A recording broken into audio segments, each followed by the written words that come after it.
Hei, Harald Lepisk inspiratsioon.ee siin. Tänases inspiratsiooniampsu videos piilume sellise raamatu sisse.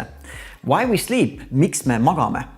Ja sellest raamatust nopime 12 soovitust, kuidas tervislikumalt und saada, nõnda et me läksime päeval värskemad, selgemad, vägevamad. Matthew Walker on härrasmees, kes on und väga põhjalikult uurinud ja selles raamatus ta toob igasugu uuringute tulemusi, kui oluline on saada korralikku und ja mida kõike selleks on vaja teha, et korralikku und saada. Aga me lähme täna hästi lihtsa 12 põhimõtte juurde, mida on võimalik su kohe praktikasse panna. Soovitus number 1. Iga päev ärka ja mine magama iga päev samal ajal. Ehk siis alati mine õhtul samal ajal magama, nagu sa lähed nädala sees, samamoodi ka nädala vahetusel. Alati ärka samal ajal üles, nagu nädala sees, nõnda ka nädala vahetusel. Eriti oluline kõigile noortele teismelistele, kes armastavad nädalavahetusel kõvasti kauem rokkida ja kõvasti kauem magada. Aga mis selline rütmi muutus teeb, on ta lööb natuke paigast ära meie loomuliku rütmi. Tsirkaadia rütmid, ehk siis kuidas meie sees on loomupärane moodus, et meil tuleb uni kindlal ajal ja meil läheb uni kindlal ajal ära. Kui me suudame selles rütmis püsida, siis me saame kõige parema une kätte. Ja selleks, et selles rütmis püsida, üks variant on ka kasutada mingit laadi sellist unemonitori. Paljudel aktiivsusmonitoridel on une jälgimise funktsioon juures. See aitab sul näha, mis kell ma tegelikult magama läksin, mis kell ma tegelikult üles ärkasin ja selle järgi vajadusel natuke korrigeerida enda hommikusi või õhtuseid harjumusi. Matthew ütleb, et see põhimõte, iga päev samal ajal magama, iga päev samal ajal üles on üks kõige olulisemaid, mida enda une kvaliteedi heaks teha. Soovitus number 2. Liigu päeval. Soovitus on siis liikuda vähemalt 30 minutit värskes õhus iga päev. Samas kõigile trennitegijatele on soovitus, et mitte teha trenni vähem kui 2 või 3 tundi enne magaminekut, sest muidu su keha on veel väga hoos, seal on teatud ained sees, mille puhul on võib-olla raskem korralikku und kätte saada. Aga kui on vähemalt 3 või 4 tundi enne magaminekut, kui sa trenni lõpetad, see sobib hästi ja annab sulle sellise hea kosutava une. Soovitus number 3. Väldi kofeiini ja nikotiini. Miks? Nimelt tegu on stimulantidega ja mida stimulandid teevad, on nad ergutavad meid üle. Hinnatakse, et kofeiini mõju võib kesta meie kehas kuskil kuni 8 tundi. Ehk kui sa näiteks kuskil tööpäeva lõpus enne 5 veel võtad väikse kohvi sisse, siis võimalik, et selle mõju on õhtul veel hiljem, kui näiteks 11 paiku magama tahab minna, jätkuvalt kofeiin natuke on su vereringes tiksumas ja seetõttu on raskem magama jääda. Väldi erinevaid stimulante ja stimulandid on ka koolajookides, mõned teed on kofeiiniga, taimsed teed, kummelitee näiteks ei ole kofeiiniga ja näiteks ka šokolaadis võib olla selliseid stimulante, mis ergutavad sind. Väldi neid erguteid mõned tunnid enne magaminekut, et saaksid kenasti unne suikuda. Soovitus number 3. Mõni arvab, et väikene pits kangemat jooki rahustab õhtul maha, et läheb parem uni. Tõsi ta võib olla, et alkohol teeb meid pisut uimasemaks ja siis see uimasus võib-olla aitab kergemini unne suikuda, aga jama on selles, et alkohol tekitab meil sellise pealiskaudse une. Me ei saa seda madalat, sügavat, magusat und kätte ja meie une kvaliteet langeb. Seega, kui sinu meetodiks on ennast alkoholiga unne suigutada, siis ei ole eriti hea variant. Nii et leida pigem mingeid muid moodusi. Enne magaminekut ära tarbi alkoholi eesmärgil, et ennast magama suigutada. Soovitus number 5.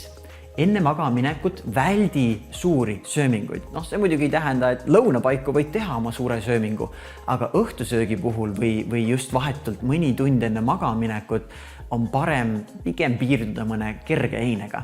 Sest suure söömingu puhul seedimine ei lase su kehal korralikult puhata ja välja lülitada. Keha on nii hõivatud kogu selle toidu, liha, prae seedimisega, et lihtsalt läheb aur sinna ära ja sul on raskem saada seda kvaliteetset, lõõgastunud, sügavat und. Soovitus number 6. Võimalusel või vähemalt ole teadlik nendest ravimitest, millel võib olla ergutav mõju. Näiteks on igasugu kas siis köharohud või igasugu mingid südame-veresoonkonna ravimid, millel võib olla mõju, et ta tegelikult pärsib sinu und. Siin on siis soovitus muidugi konsulteeri enda arstiga ja uuri lähemalt, kas nendel ravimitel võib vastav mõju olla ja võib-olla, kui neil on selline ergutav mõju, siis hoopis võtta neid hommikuti, mitte õhtul enne magaminekut. Soovitus number 7. Uinakud, power nap näiteks on selline huvitav nähtus, kus sa 20 minuti jooksul saad kosutavalt ennast taastada. Aga soovitus nende uinakutega on see, et mitte teha neid pärast kella 3, sest kui sa teed hiljem pärastlõunal või õhtusel ajal enne magaminekut uinakuid, võib olla sul hiljem raskem uinuda, sest sa oled kuidagi natuke välja puhanud juba ja ei tule see uni nii kergelt.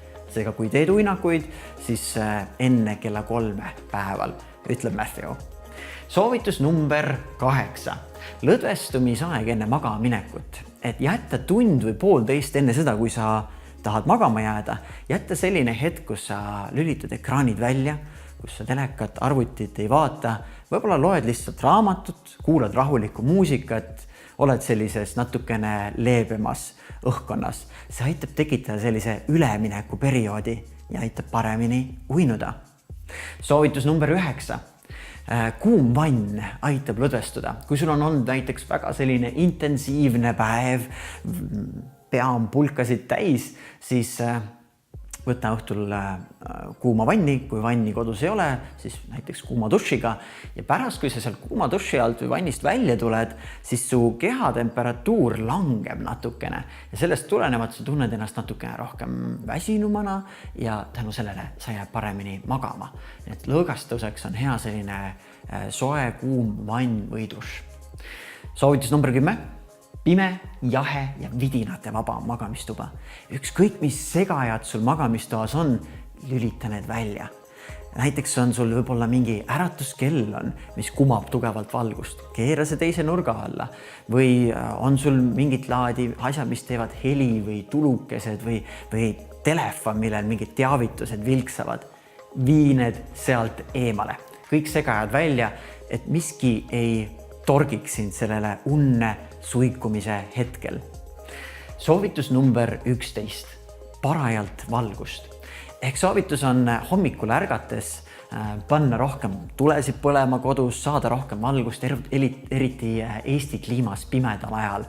Ma hommikuti panen toas ekstra tuled põlema, tugevat valgust, niimoodi see aitab ärgata, aitab kehal ärgata. Küll aga kui sa õhtul magama tahab minna, siis läks just vastupidi teha. Vaikselt lülitada neid kangemaid tulukesi välja, väiksed sellised võib-olla leebemad öölambikesed ja jälgi ka, et ei oleks võib-olla niivõrd seda külma valgust. Palju meie LED laelambid teevad sellist külma, sinakat valgust. See on miski selline, mis natuke ergutab meid liiga palju. Kõrvalda need ära, pane leebemad tulukesed, et õhtuti saaksid paremini magama jääda. Aga hommikul ärgates tõmba kogu see päevavalgus kõik peale, et keha saaks selle valgusega ärgata. Ja viimane soovitus, number 12, on uinuta end sundimise asemel. Ehk selle asemel, et sundida ennast magama jääda, siis pigem leia selliseid leebeid moodusi. Ja Matthew soovitab seda, et kui sa oled näiteks olnud juba mõnda aega voodis lesinud ja üldse und ei tule ja vaatad kella, et ai, pool tundi olen siin vedelenud ja ikka und ei tule, siis selle asemel, et ennast niimoodi materdada, et miks mul und ei tule, soovitab ta pigem, et aga mine püsti, mine teise tuppa, pane mingi leebe lugemisvalgus peale, loe raamatut, tegele mingi sellise leebe tegevusega, mis on natukene igavavõitu ja niimoodi, kui tunned jälle väsimust, siis mine tagasi magamistuppa ja mine kenasti tuttu. Nii et selle asemel, et väärda seal voodis, võib-olla hoopis võtta üks selline eriti igav unekapi raamat, mida õhtuti leebe valguse käest lugeda. Et need on 12 soovitust, mida teha selleks, et kenasti enda uni kätte saada. Number 1 soovitus oli siis, et iga päev mine samal ajal magama ja iga päev ärka samal ajal, et see rütm oleks paigas. Kui aga tahad lisa lugeda, siis ma äsja märkasin, et see raamat on vist ka eestikeelsena nüüd välja tulnud, nii et otsi kohalikust raamatupoest või raamatukogust. Miks me magame on selle nimi, Matthew Walker nimeks. Ja uni on hästi oluline osa meie energiaallikast. Ja ka minu jaoks ei ole tulnud see kergelt, et jääda kergesti magama või nõnda. Ma olen seda kõike pidanud eraldi õppima. Ning kui tahad veel avastada, kuidas ennast niimoodi hästi käigus hoida ja muid häid praktikaid, millega ennast heale lainele viia, siis vaata inspiratsioon.ee aadressil. Seal siis kohtume inspiratsioonivideode, igasugu artiklite ja eluloomingu podcasti raames ka. Nii et selliseid vahvaid ettevõtmisi. Head und sulle, head puhkamist sulle ja inspireerivat tegutsemist. Järgmise inspiratsiooni ampsuni.